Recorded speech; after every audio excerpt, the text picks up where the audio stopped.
Good morning, class 12th. Today we are going to discuss exercise 4.4 of chapter 4, that is determinants. But before we are going to start our exercise, let me see what we have to find out in the given exercise. Our exercise is based on minors and cofactors. What is minors of a determinant? A minor is defined as a value computed from the determinant of a square matrix. Minor वो value है जिसे आप compute करेंगे, जिसे find out करेंगे एक determinants में, और वो डिटर्मिनेंट कैसा होना चाहिए, आपके पास एक स्क्वायर मैट्रिक्स की फॉर्म में होना चाहिए, which is obtained after crossing out a row and a column corresponding to the element that is under consideration. कि आप उसे फाइंड आउट कर सकते हैं क्रॉस आउट करके एक रो और कॉलम को जो एलिमेंट हम कंसीडर कर रहे हैं. Minor of an element aij of a determinant is the determinant obtained deleting the ith row and jth column in which the element aij lies. उन्होंने क्या बोला कि माइनर हम कैसे निकालेंगे. अगर आपके पास उन्होंने बोल दिया कि आपको A23 निकालना है, सपोज करिए, तो आप क्या करेंगे, सेकंड रो और थर्ड कॉलम को एलिमिनेट कर देंगे और जो बाकी बचा है उसमें से आप क्या फाइंड आउट करेंगे, माइनर फाइंड आउट करेंगे. माइनर को आप रिप्रेजेंट करते हैं कैपिटल एम से, और बेस में आई जे का मीनिंग है कि आप M23 निकाल रहे हैं, 12 निकाल रहे हैं, जो भी टर्म आप निकाल रहे हैं वो. Next is cofactor of a determinant. किसी डिटर्मिनेंट का कोफैक्टर क्या होगा. Cofactor is like minus. आप माइनस जैसे निकालते हैं वैसे निकालिए, बट इसमें एक स्टेप आपको एक्स्ट्रा करना है. The cofactor is defined as a signed minor. कि आपके पास क्या है कि कोफैक्टर कुछ नहीं है, कोफैक्टर माइनर ही है, बट उसमें साइन होता है नेगेटिव या positive sign. Cofactor of an element A I J denoted by capital A I J. Cofactor को आप कैपिटल ए आई जे से डिफाइन करेंगे. Is defined by A is equal to -1 की power I plus J into M. M क्या होगा आपके पास, minor होगा. कि जिस टर्म का आप माइनर फाइंड आउट कर रहे हैं उसमें यहाँ पे आप क्या कर देंगे, आई प्लस जे कर देंगे. कैसे, जैसे सपोज करिए मैं आपको बोल रही हूँ कि आप जो है फाइंड आउट करिए माइनर 1 2 का. तो आप क्या करते हैं, आप कोई भी डिटर्मिनेंट्स में से फर्स्ट रो और सेकंड कॉलम को कर देते हैं रिमूव, और मल्टीप्लाई करके एक माइनर की वैल्यू निकाल लेते हैं.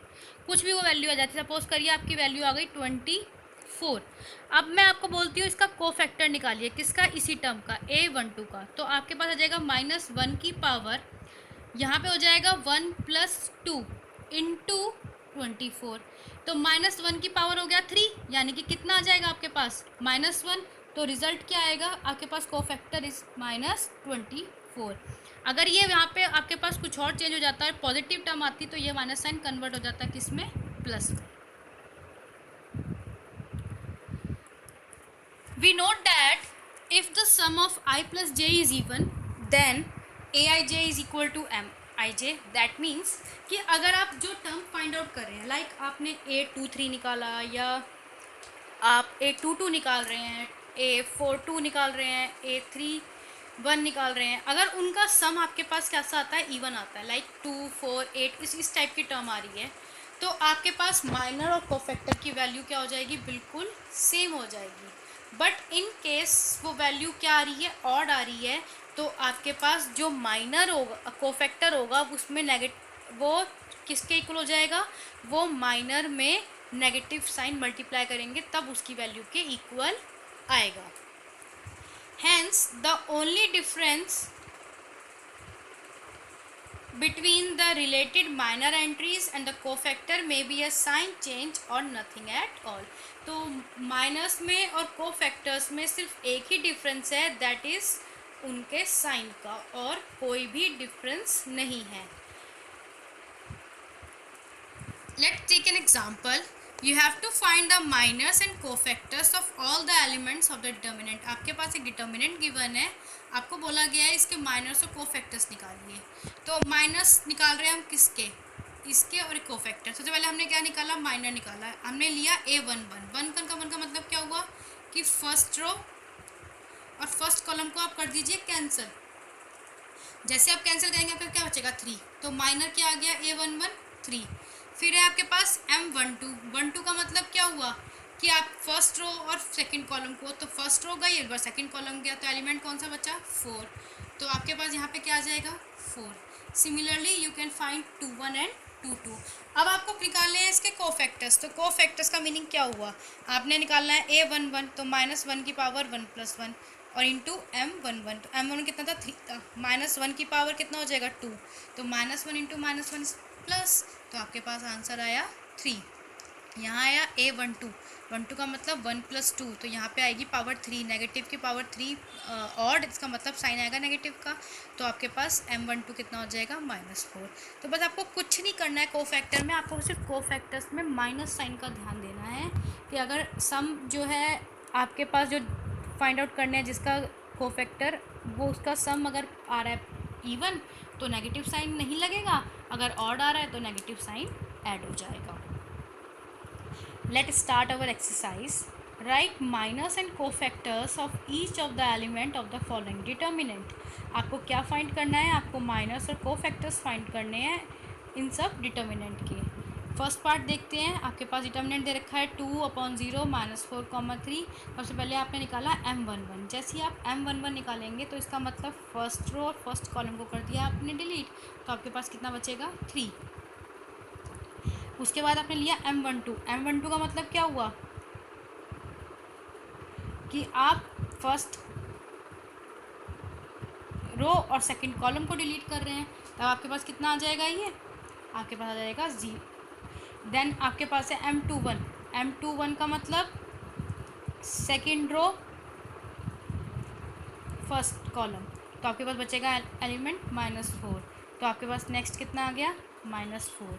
Similarly you can find m22 that is equal to 2। This is your minus. Now you have to find the cofactors. तो कोफैक्टर्स के लिए आप क्या करेंगे, आपने a11 का निकालना है कोफैक्टर्स।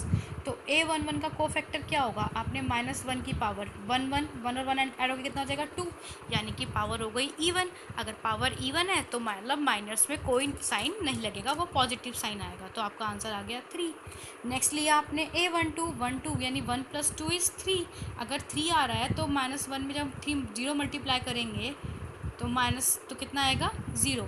नेक्स्ट इज 2 1 यानी 2 + 1 3, ये भी नेगेटिव आ गया, तो आपके पास नेगेटिव और यहाँ पे था -4 जो माइनस की वैल्यू थी, तो माइनस माइनस हो जाएगा प्लस, आंसर आ जाएगा 4। Similarly you can find a22।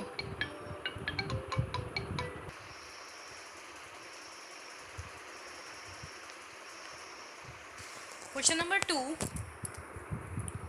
आपके पास यहाँ पे डिटर्मिनेंट्स गिवन है, आपको क्या फाइंड करना है, आपको माइनस और कोफैक्टर्स फाइंड आउट करने हैं। फर्स्ट पार्ट आपने डिटर्मिनेंट लिया 1 0 0 0 1 0 0 0 1। अब आपको माइनर निकालना है, माइनर a11 के मतलब क्या हुआ, फर्स्ट रो फर्स्ट कॉलम आपका एलिमिनेट हो गया, तो फर्स्ट रो गई, फर्स्ट कॉलम गया, आपके पास बचा 1 0 0 एंड 1। इनको सॉल्व करिए, 1 × 1 इज़ 1, 0 × 0 इज़ 0, तो आपके पास m11 कितना आ जाएगा, 1। नेक्स्ट है m12 का मतलब फर्स्ट रो और सेकंड कॉलम आपके पास जाएगा, तो इस बार आपके पास क्या बचेंगे, 0 0 0 एंड 1। सॉल्व करेंगे you will gate 0। Next similarly आप निकाल सकते हैं m13 जो आएगा 0, m21 यानी कि सेकंड रो एलिमिनेट करिए और फर्स्ट कॉलम एलिमिनेट करिए, सेकंड रो एलिमिनेट और फर्स्ट कॉलम, तो आपके पास बचेगा 0 0 0 एंड 1। तो यहाँ देखिए 0 0 एंड 0 एंड 1, सॉल्व करके आ जाएगा 0। सिमिलरली आप फाइंड कर सकते हैं m22 m23 m31 32 एंड 33। ये आपके पास सारे माइनर्स आ जाएंगे। नाउ आपको फाइंड करना है कोफैक्टर्स। कोफैक्टर्स के लिए आप क्या करेंगे, a11 -1 की पावर 1 और 1 यानी 1 + 1 और m11 की वैल्यू, m11 था 1, -1 की पावर हो जाएगा 2 यानी कि एक इवन नंबर आ गया, तो आपके पास वैल्यू आएगी पॉजिटिव, तो यानी कि m11 एज इट इज़ आ जाएगा। नेक्स्ट करेंगे आप m12 -1 की पावर 1 + 2, 1 + 2 इज़ 3 यानी कि पावर हो गई ना आपके पास 3, यानी कि आपके पास जो भी माइनस की वैल्यू है उसमें क्या हो जाएगा, नेगेटिव साइन, तो 0 में नेगेटिव साइन का मतलब 0 ही होता है। सिमिलरली आपने a13 लिया, a21 लिया, 22 23 एंड 31 32 33, सारी वैल्यूज़ आप फाइंड आउट कर सकते हैं।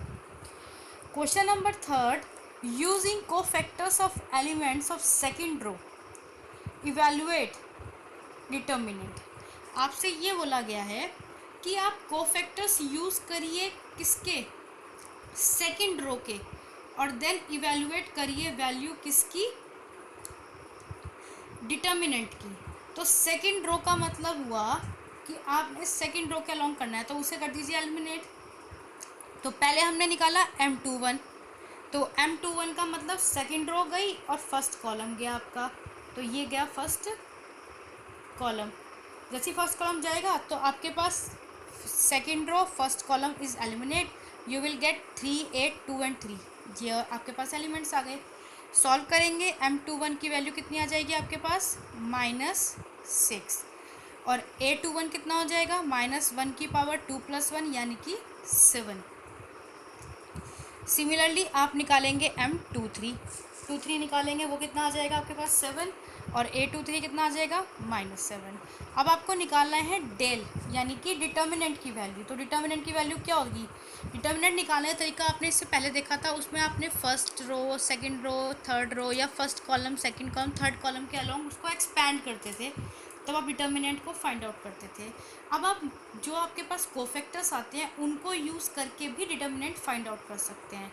आपने क्या किया, आपने सारा सेकेंड रो के अलोंग काम किया है, तो उसको लेते जाइए और जो जो उसका कोफैक्टर आ रहा है वो लेते जाइए। तो A21 यहाँ पे देखिए, यहाँ दे रखा है A21 यानी कि पहला एलिमेंट, तो वो कितना हो जाएगा 2, और इसी के साथ आपने माइनस कोफैक्टर लिया, वो कितना आ गया 7, तो आपके पास आ गया 2 × 7।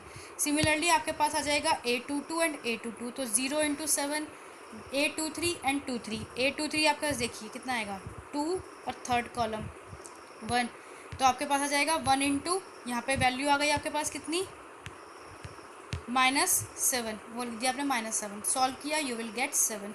तो आप डिटर्मिनेंट निकाल सकते हैं, ज़रूरी नहीं है कि डिटर्मिनेंट सिर्फ किसी रो या किसी कॉलम के अलोंग एक्सपेंड करके ही फाइंड आउट किया जा सकता है, आप माइनर्स और कोफैक्टर्स को यूज़ करके भी डिटर्मिनेंट फाइंड आउट कर सकते हैं।